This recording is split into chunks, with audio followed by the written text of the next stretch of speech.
Thank you, Mr. Chair, and thank you for holding today's hearing on a very vitally important topic that probably doesn't get the amount of attention that it deserves when you consider the fact that we still have 40,000 fatalities on our roads every year.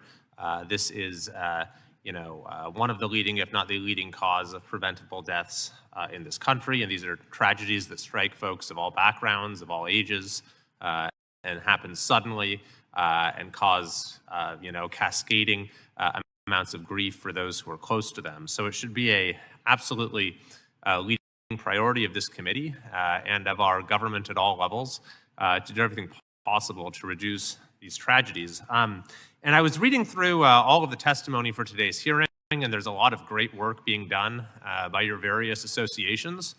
I was a little surprised that autonomous vehicles were barely discussed at all, maybe a couple times in passing. I believe a couple of the witnesses mentioned that there will continue for the foreseeable future to be a mix of levels of autonomous vehicles or levels of autonomy within vehicles that are on the road, which is undoubtedly true. But I would think that for a hearing that's focusing on safety, this would be a little more of a focus given the clear evidence that we see right now that those autonomous vehicles that are on the road are indeed improving safety. For example, Waymo, which has been operating in San Francisco and Phoenix for some time, recently started operating in Los Angeles and is expanding, I think, to 3 other areas in this coming year.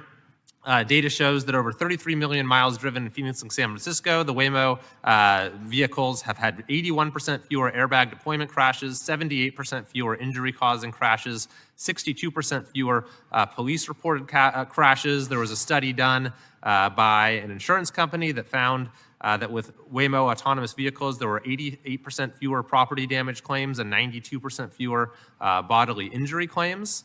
Likewise, Tesla is probably the other leader in this space and has what it calls its full self-driving capability that's available for a fee to millions of Tesla owners and has been improving quite rapidly recently. Their data shows that there's 1 crash per 7.08 million miles driven. Actually, that's just with autopilot engaged, which is about 10 times more miles driven per accident as folks who are driving unassisted. And keep in mind that this is the worst the technology is ever going to be. It's iterating rapidly. It's going to get better. It's going to get safer.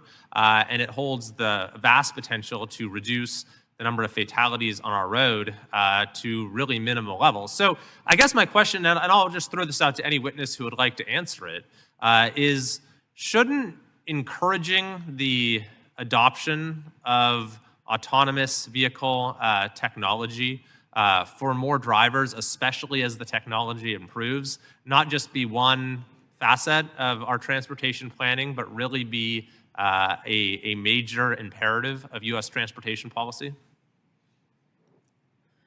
Thank you for the question. I'll take the first shot at it. Advocates supports proven technology such as automatic emergency braking and other advanced driver assistance systems that we know, based on research from the Insurance Institute for Highway Safety, the National Transportation Safety Board, and others, will in fact save lives. While I agree with you that autonomous vehicles are improving based on the research that we have seen, it's still a small comparison compared to the larger driving set of how much people are driving on the roads. So while we see promise, we want to make sure that the promises offered are delivered, and we believe the way to do that is through transparency, accountability, and regulation. Mr. Hanson. Thank you for the question. As my friend, retired Colonel Matt Langer would put it, technology will eventually save us from ourselves, and we're getting there. Autonomous vehicles will eventually make an incredible difference on our roads.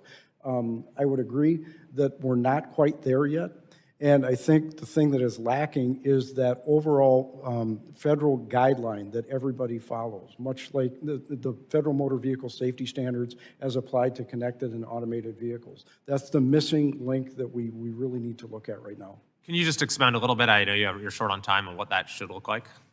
I'm sorry. Could you just expound a little bit on what that should look like? Much like if you look at the transportation system and the regulations that surround it, the National Highway Traffic Safety Administration and the federal government, they cover the vehicle part of it.